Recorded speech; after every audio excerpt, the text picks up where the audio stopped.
Hello दोस्तों, Saif morals एक और छोटी सी और एक प्यारी सी कहानी लेकर हाजिर है आपके सामने। राकेश हमेशा की तरह आज भी ऑफिस से अपने घर बड़े देर से पहुंचा। वो बड़ा थका हुआ और चिड़चिड़ा लग रहा था और जब वो घर पहुंचा तब उसने देखा उसका 5 साल का बेटा दरवाजे के पास उसका इंतज़ार कर रहा था। जब उसके बेटे ने उसको देखा तब उसने पूछा कि पापा, क्या मैं आपसे एक सवाल पूछूं? राकेश ने बोला, हाँ पूछो। बेटे ने पूछा, पापा आप 1 घंटे में कितना कमा लेते हो? राकेश ने बड़े गुस्से से कहा, ये सब जानकर तुम क्या करोगे? वैसे ये सवाल क्यों किया तुमने? बेटे ने कहा, मैं बस ऐसे ही पूछ लिया, प्लीज़ पापा बोलो। राकेश ने कहा, हाँ शायद 100 रुपये के करीब। क्यों, क्या हुआ?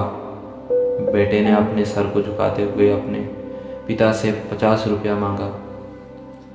राकेश ने बहुत गुस्से से आग बबूला होकर बोला कि अगर तुम ये सवाल और ये 50 रुपया सिर्फ वो घटिया खिलौने बाकी बकवास के चीज़ खरीदने के लिए मांग रहे हो तो चुपचाप होकर अपने कमरे में जाओ और सो जाओ।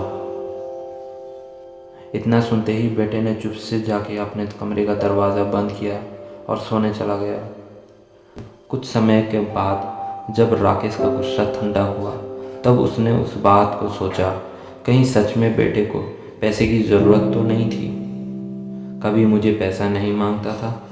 वो अपने बेटे के कमरे के पास गया और दरवाजे को खोलते हुए उसने आवाज़ दिया, बेटा क्या तुम सो चुके हो? बेटे ने बोला, नहीं पापा।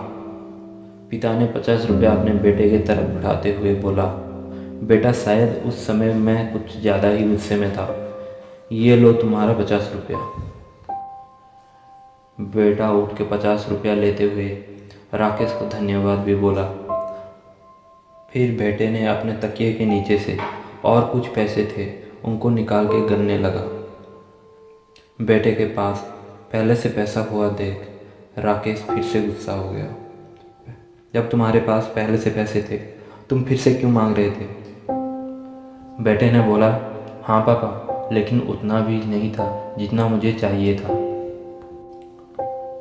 बेटे ने उन पैसों को अपने पापा की तरफ बढ़ाया और बोला, पापा ये लो 100 रुपया और मुझे अपना 1 घंटा दो। पापा कल प्लीज़ आप घर जल्दी आ जाओ। कल रात मैं आपके साथ खाना खाने चाहता हूँ, प्लीज़ पापा। तभी राकेश ने दुख के साथ मुस्कुराते हुए अपने बेटे के कंधे में हाथ रख के सॉरी बोला।